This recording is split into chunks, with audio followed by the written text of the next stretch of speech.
महोदय, मुझे social media handle पर एक बात बहुत अच्छी लगी। एक सज्जन ने इस बात को कहा और उसने जो लोग महाकुंभ का विरोध कर रहे थे उनके बारे में उसने बहुत सटीक टिप्पणी की। उन्होंने कहा कि पिछले 1.5 महीने में आप वामपंथियों, समाजवादियों की बाल खगाल लीजिए, महाकुंभ को लेकर के विश्व भ्रमण के अलावा कुछ नहीं दिखेगा। गंदगी, अव्यवस्था, पर्यटकों की परेशानी के अलावा इनकी बजबजाती वाल पर दूसरी कुछ भी नहीं मिलेगा।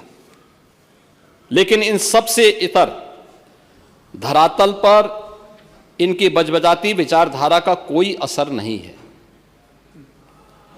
हज के दौरान अव्यवस्था से होने वाली सैकड़ों मौतों पर चुप्पी साध जाने वाले भारत के वामपंथी सेकुलर स्कॉलर महाकुंभ की भव्यता पर उल्टी करते नजर आए हैं। हर बार इनकी कोशिश महाकुंभ को बदनाम करने और फेल करने की रही, लेकिन ऐसे तमाम लोगों की मंशा को दरकिनार करते हुए करोड़ों लोगों ने आस्था की डुबकी लगा करके इनके जले पर नमक छिड़कने का ही काम किया। उन्होंने आगे लिखा है कि महाकुंभ के दौरान दुखद हादसा हुआ, इसके बाद भी आस्था और विश्वास तमाम परेशानियों पर भारी पड़ी। तीर्थयात्री समस्त परेशानियों और मुश्किलों का पहाड़ चढ़कर भी प्रयागराज महाकुंभ पहुंचे, वहां से स्नान कर खुशी खुशी वापस लौटे।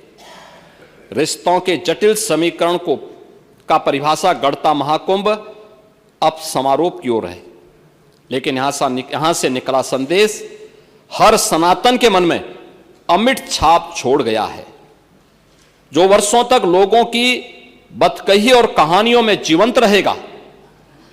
हर तरफ अपनी मां और बुजुर्गों को महाकुंभ में अनाथ छोड़ देने वाले बेटे रहे हों, तो दूसरी तरफ अपनी सास को पीठ पर उठाकर कुंभ स्नान कराने वाली बहू भी रही है।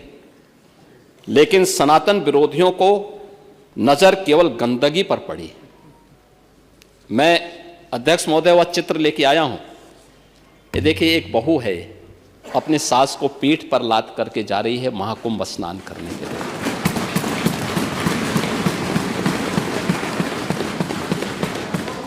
यही नहीं, आगे एक और बात कहते हैं। किसी ने सच कहा कि महाकुंभ में जिसने जो तलाशा उसको वह मिला। गिद्धों को केवल लाश मिली, सूअरों को गंदगी मिली, संवेदनशील लोगों को रिश्तों की खूबसूरत तस्वीर मिली, आस्थावानों को पुण्य मिला, सज्जनों को सज्जनता मिली, गरीबों को रोजगार मिला, अमीरों को धंधा मिला, श्रद्धालुओं को साफ सुथरी व्यवस्था मिली, पर्यटकों को अव्यवस्था मिली, सद्भावना वाले लोगों को जाति रहित व्यवस्था मिली, भक्तों को भगवान मिले। मतलब सबने अपने स्वभाव और चरित्र के अनुसार चीजों को देखा है। एक ही घाट पर सभी जाति वर्ग के तीर्थयात्री स्नानार्थी बिना किसी भेदभाव के नहाते रहे।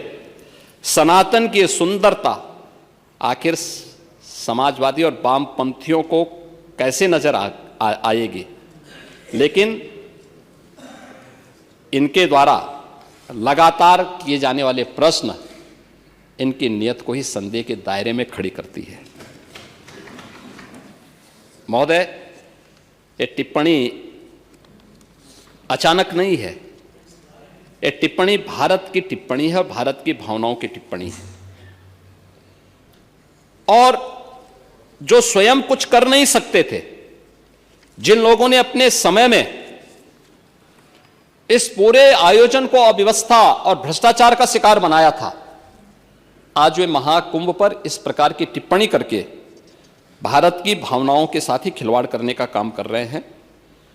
और मैं तो केवल इस बारे में एक बात कहना चाहूंगा कि महाकुंभ ने पूरी दुनिया को भारत की सनातन एकता का संदेश देकर के एक भारत श्रेष्ठ भारत के प्रधानमंत्री मोदी जी के विजन को ही चरितार्थ करके दिखा दिया है कि विश्वास है तो पूरा भारत अपना सहयोग देने के लिए उतनी ही तत्परता के साथ खड़ा है जो महाकुंभ में दर्शन होता हुआ दिखाई दे रहा है।